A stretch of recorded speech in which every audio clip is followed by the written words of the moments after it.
world where tradition meets modernity, we invite you to step into the heart of Filipino culture. A culture woven with deep family ties, rich history, and vibrant beliefs. Today, we hop on a journey to explore the values that shape the Filipino identity. Values that have been going through generations, shaping how we live, love, and connect with one another. Join us as we uncover the essence of what it truly means to be Filipino, and witness how these values continue to define our interactions and our way of life. This AF1 Crimson STP short film video entitled Filipino Values.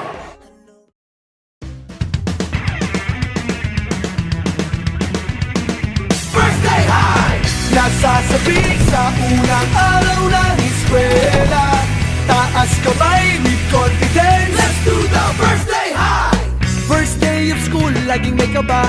Sino ba naman ang gustong mag-isa? Sana First day as a freshman. New school, new environment. Today is just an introduction sa new school ko. Welcoming to freshers like me! Sa unang araw ng eskwela. Boy, Charmel, uy! Pagdali na dira kay 7 a.m. ang call time sa orientation. Ataka, alas 6:50, mamanggod.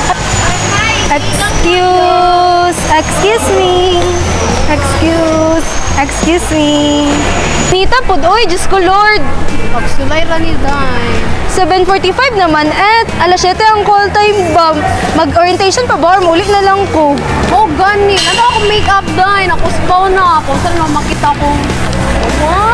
Hala, mag-orientation ta dili mga anting o gwapo. Day, kaya na ako mag-orientation habang gabing tagpo. Anyway, Filipino time coded man kini sila, oy. Oh, gani. Pinoy ko ayo. Filipino time is the Filipino tendency towards lateness or having someone arrive late to something you've planned. Mga mga tao nga 1 hour late ang ilang orasan permi. Pareho anang muingong on the way na. Nyawa pa dito kaligo.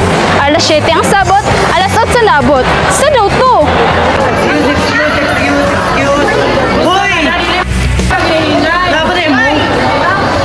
Asa na to ang wifi?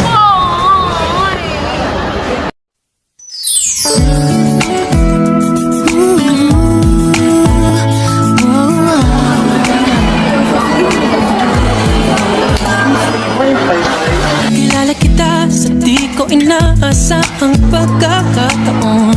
Nakakabigla para bang sinadya Agad akong nahulog ng Magandang chestan, Freshies! Let's start our orientation! Siyempre, dili kompleto yung school life kung wala ka nakaranas malate. Pareho ka ron.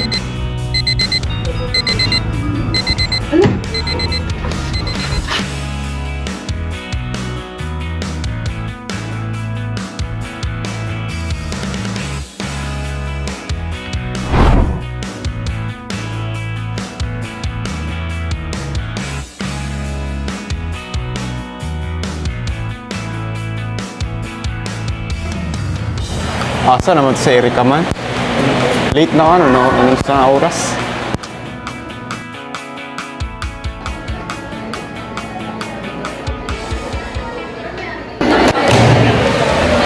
So, everyone, bring out one whole sheet of paper and dapat naka 1 seat apart na kayo.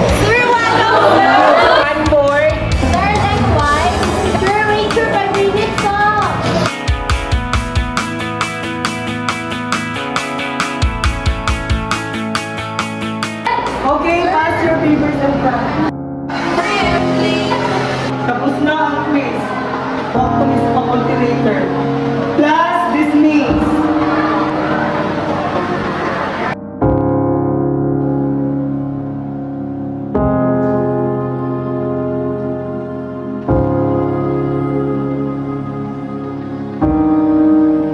Hoy, si Erika, nabila. Hoy, minsan nakaway kay Erika. Okay lang na yung customer dati ni Sir Erika. Hindi naman ako nilawas kay Erika. Okay na, ayaw na kaya natin, Erika. Okay na, nasipo niya. Magkano, magkano ka na sa Erika?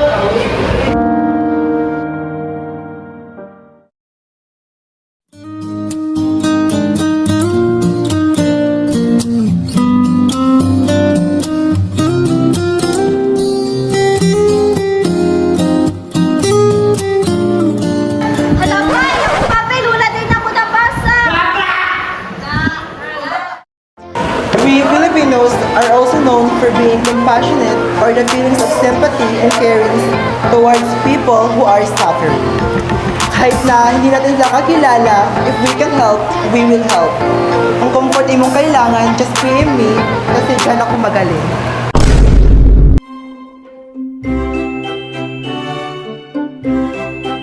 Di dyan nawala ng mga kapitbahay na buhato na yatag profession ang pagiging libakera. Kagaya ani. Halagay na itae! Yak! Tae! Kanto ba yun ang anak nila Jonah oh? Murag si Kinsa? Grabe ka buring bata at ayawang saninaos tang bua. Nakita man ako si Erjin, gihatod og lucky. Sweet-sweet kaayo sila. Kunyag kara mabuntisan, muhilak-hilak kay way ipakaon. Hala, Auntie Chris, kamusta na yung mga anak kong si Maria Good? Wala lagi ko niyang i-invite sa abon niyang siyang anak, di ba no? Grabe ka bastos sa baba ni Erjen. Hilas naman kaayo, porque tagkarang-arangan na ra. Nagani pa utang. Magdumot, di pa utangon. Bayad po lagi, ante. Dalo, rajud mo. Dili na lang ako mag-share sa blessing ba? Basig atig-ati ra dyan yung pagkadato ha? Pero ang tinuod, wala dyan may karta. Hello, sige rati, ining madato ko po, palitan di ka gaus and lot. Muna namin ti oy, happy crab mentality.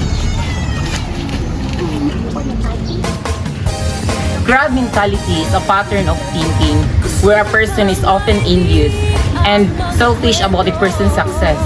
Kahit wa kay gibuhat sa ilaha, if successful ka, ibig sabihin, isa ka sa mga taong gusto na i-hate, inilahon pababa. Ibig sabihin, ikaw ang main topic nila for the month.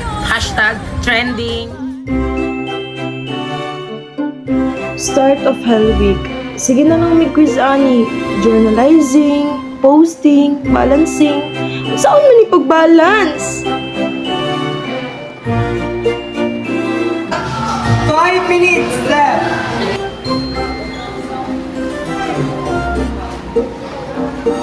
Sir, wait lang! 2 minutes left!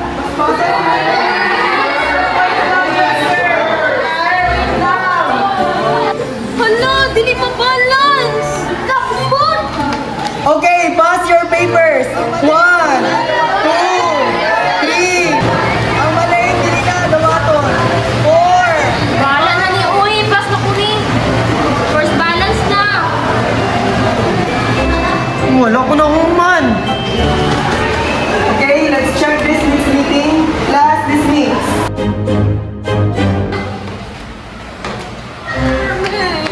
Naman eh mo? Wala ka ni. Trial balance na magkaman yung first balance pa siya ako.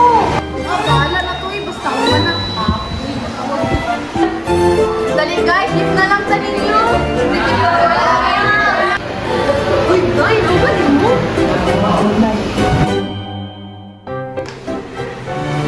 The Bahala na system is a Filipino mindset that reflects a mix of optimism and resignation in the face of uncertainty. It translates to come what may. In short, mao ni mga tao nga gasandig na sa swerte ug mundo nga muuyon sa ilahang panahon. Pero kapag accounting jud, mapa, ikaw na bahala Lord jud ka. Best A pa more.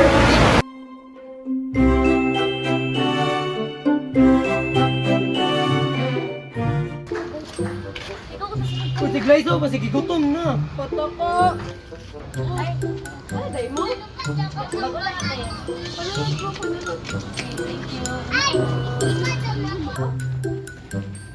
Happy birthday to you. Happy birthday to you. Happy birthday, Isko.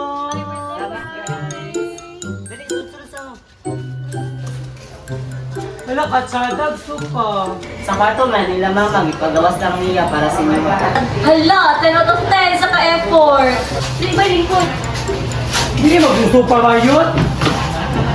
Bayot, dili man daw ka-invite na diri sa birthday ni Esto na ka diri. Wala, basi si Glyza, oh. Pataka bayot, mas close mi ni Ruel. Na, nagbano-bano dyan mo diri sa akwa para mangaon. Si Joy dahil yuban para magikaon. Hoy, fine, invited ka ako. Nagdala akong silupin bayot. Uy, bayot! Uy, grabe, wala na siya kaulaw, uy.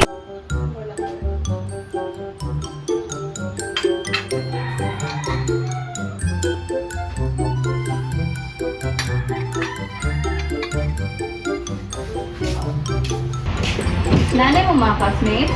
Gana mo. Ay, napagkwadara ang mga bagong gamitan. Da, sabi na ako, dili niyo mo na ipagamit nga, kasi mawala rin ako. Nak, kabalubya kasi mong mama, pasikat sa iyong mga bisita. Ang good, para presentable lang sa tanawang sa mga tao ba? Ni, pagsamo, plastic lang ang baso ang plato. Filipino are globally known as one of the most hospitable people in the world, welcoming their guests with warmth and food for making them comfortable. Dinay paggawas sa atong mama ang mga wow nga plato o mga kutsara. Limpyo ang balay, unya padang jud nag-coke ang bisita. Unya ang mga anak, tubig-tubig lang.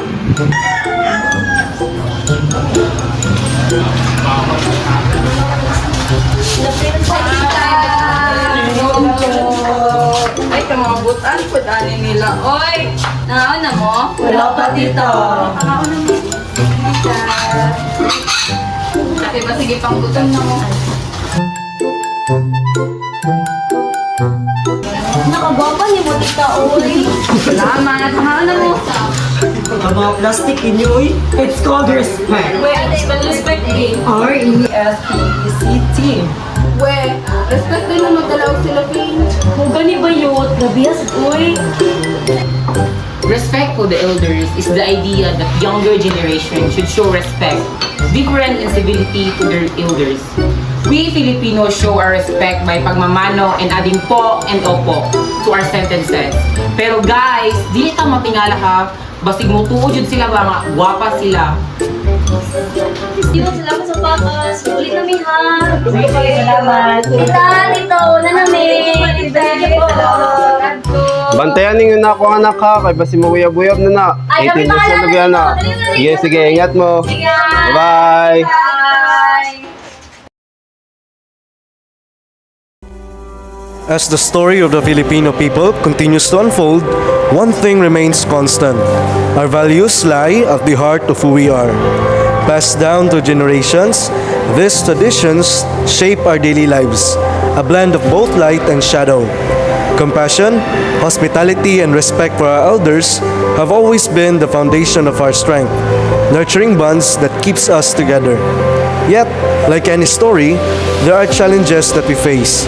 Filipino time, crab mentality, and bahala na are habits that can hold us back.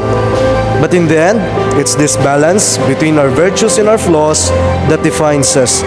With warmth and resilience, we learn, we grow, and we strive to build a future where our values not only honor the past, but push us towards a brighter tomorrow. Thank you for taking the time to watch our short film. This is AF1 Krim, Bachelor of Science in Accountancy, and until next time.